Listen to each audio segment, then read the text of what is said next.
Hello YouTube! Welcome to the next video in my Winx Club redesign series. If you're new here, my name is Teddy, and here on this channel I have been drawing the Winx girls while talking about my hypothetical animated reboot for the show. I've done Bloom, Stella, and Flora so far, and this time it's Tecna's turn. Let's start with a little about the backstory I've given her in this new version of Magix. Tecna was born early, a fragile, tiny baby. She spent the first few years of her life sick, and eventually her family moved to the city of Zenith, which is only about a 20-minute train ride from Alfea College. Here, Tecna can begin going to the on-campus hospital, and during the long stays where she was mostly stuck in bed, she would keep herself entertained by reading book after book from the Alfea library. As she got older, she began learning about technology like computers and teaching herself how to program. Though she wasn't in the hospital 24/7, she essentially had her own room there for whenever she did have to check in. Because of this, she was pretty isolated growing up. An only child, no roommate in the hospital, just a young girl and her books. She still finds herself preferring to be alone most of the time, and though her illness doesn't affect her quite as much these days, she does have flare-ups and often finds herself exhausted. Now in attendance at Alfea, an 18-year-old Tecna is still pretty new to having such a strong, solid group of friends. But honestly, she would do anything for them. Oh no. She is closest to her roommate, Musa, and is most comfortable relying on her when she needs help. They actually have a lot in common. They're not as feminine presenting as Bloom, Stella, or Flora, and they can stay up for hours at night talking about games and movies and, of course, music and tech. And Tecna can listen to her friends talk about their interests all day. She loves it. But especially Musa. And whether the issue is medical or not, Musa is happy to do whatever she can to help. The rest of the girls are also there for her, of course, and once she and Timmy start dating, he becomes a major pillar of support for her. It took her a long time to warm up to the specialists, actually.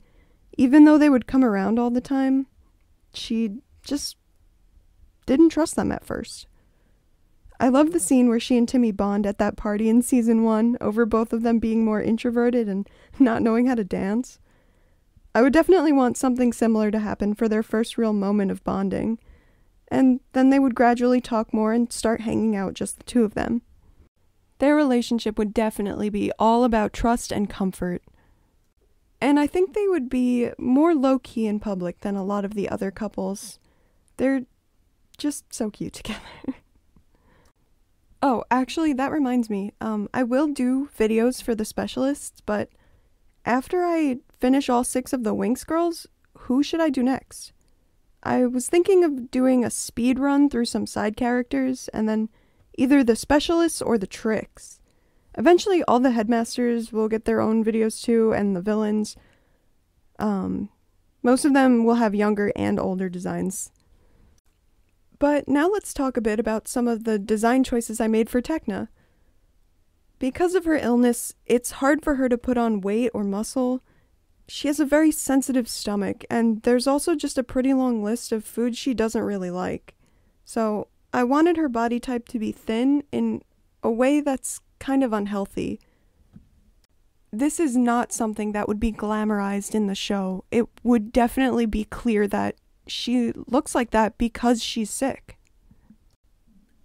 I think that at first, growing into a young teenager, Tecna would have been insecure about the way her body looked, but eventually she'll come to appreciate it for all of the fighting that it's done for her throughout her life, and there's also the bright side of it, affording her a degree of androgyny. I've seen a few popular takes in the Winx Club fandom about Tecna's gender identity, and lots of people headcanon her as non-binary. For me, personally, I think it's awesome, and I wanted to be able to incorporate that concept into my reboot. We've been so lucky to get some pretty cool non-binary representation in media lately, like the Collector in the Owl House, Frankie Stein in Monster High is non-binary now. Even if I'm still working out some complicated feelings regarding Gen 3, I really do dig what they're doing with Frankie. I wish they were still green so Laguna could still be blue, And I miss the weird mix of punk and preppy that OG Frankie had, but I really like this new direction that they're going with them. Anyways, for Tecna, I wanted her outfits to have silhouettes that weren't traditionally feminine, but she also wears lipstick and she has her pink hair, which is natural in this fantasy world because I think that's cool. These outfits are inspired by cyberpunk fashion. It's super different than what I'm used to, so I had to use so much reference from like Pinterest, but yeah, I wanted to make them like casual enough to be everyday wear and simple enough to be animation friendly while still having that aesthetic, and it's a very like detail heavy aesthetic, but thanks to Tecna's short hair, she does get to have some extra details. And that's like an animation thing. Since you won't have to animate all of that long hair, she can have a few extra buttons and thingamabobs, I guess. Yeah, I wanted a more modern version of the cut that she has in the show. The asymmetrical bob type haircut. And what I settled on loses the asymmetry, but I think keeps the personality better than my other tries, and there were so many other tries. A lot of them ended up being off camera because I just couldn't settle on anything. But I really like this look that she has. I really like the haircut I gave her. Plus, I didn't want her to have the same haircut as V from Arcane because that's just such a popular character in pop culture right now. And I just knew there would be like comparisons, and I didn't really want that. And when we get to her fairy form, you'll notice she doesn't have her helmet. I know it's like iconic, but in all honesty, I just had this vision of fairy form Tecna with her hair slicked back, and I loved it so much I couldn't let it go. She still needed something else up there to balance the outfits out though, so I let her keep the little green gem. The cutout in her bodysuit is also something I mostly just added because it looks cool, but also because of the iconic masculine woman button-up shirt plunge. I thought it fit well with the vibe I gave her, but prepare to see me struggle with that fairy form because I don't know, I thought maybe it shouldn't be fully skin tight, but then when it wasn't fully skin tight, it wasn't evoking enough of the original design for me, so it ends up that way. I also gave her more of a classic kind of wing, but I tried to make them a decent translation of the wings that she has in the show. It was really just to fit a little bit more with the changes in the lore that I have in this reboot. And speaking of lore, Tecna also has a mentor, just like Flora did in the last episode. And Tecna's mentor is Headmistress Farragonda. Yeah. Farragonda would come to visit Tecna all the time throughout her stays in the hospital, and on days where Tecna was too sick to go down to the library herself, Farragonda would bring her new books to read. The two actually got pretty close.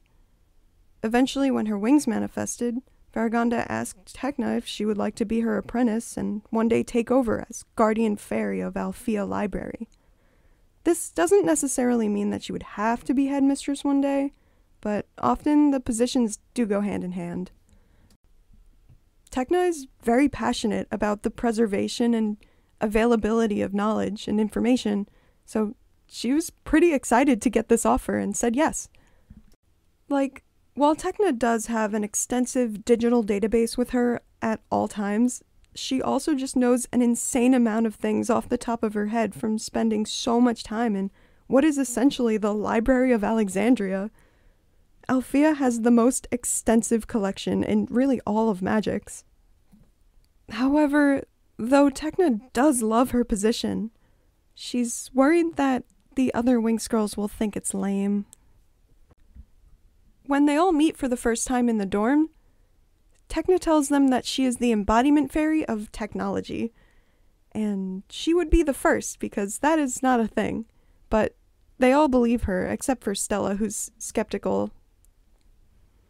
I think it would be cool if there was a freshman class at Alfea that was for fairies who haven't discovered or been given a position as embodiment or guardian fairy, and there's tons of fairies all over the world of magics, and lots of them are looking for apprentices.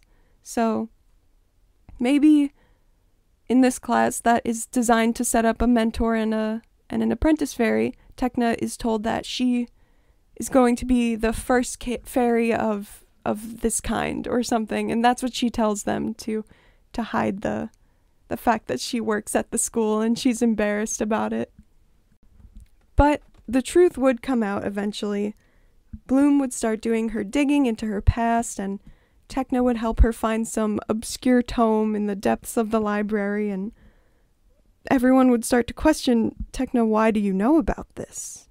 Why do you have such crazy knowledge about the school library of all things? And she would tell them the truth. None of them would think it was lame, of course, and Bloom being Bloom, she would think it was so freaking cool. All of this extensive information that Tecna has access to would blow her mind. However, there would be places that even Tecna isn't allowed to go. And considering Faragonda helped to develop the treatment that Tecna receives for her illness, she feels even more indebted to her than the average guardian apprentice, and is conflicted about breaking rules even to help her friend. So she does the best she can, but Bloom would definitely have to go behind her back at some point, especially when looking for information about Daphne and Domino. Also, in this reboot, Enchantix would still be a thing. It would be the final fairy form, no Sirenix or Bloomix or anything, and Tecna would still be the first to reach it. The rules might be a little different, since they all come from the same planet, really, I guess except for Bloom. But I think Tecna would still end up sacrificing herself in order to receive it. I like the arc about Timmy's dedication to finding her. I think it's really sweet and super interesting. And that's what I have for Tecna.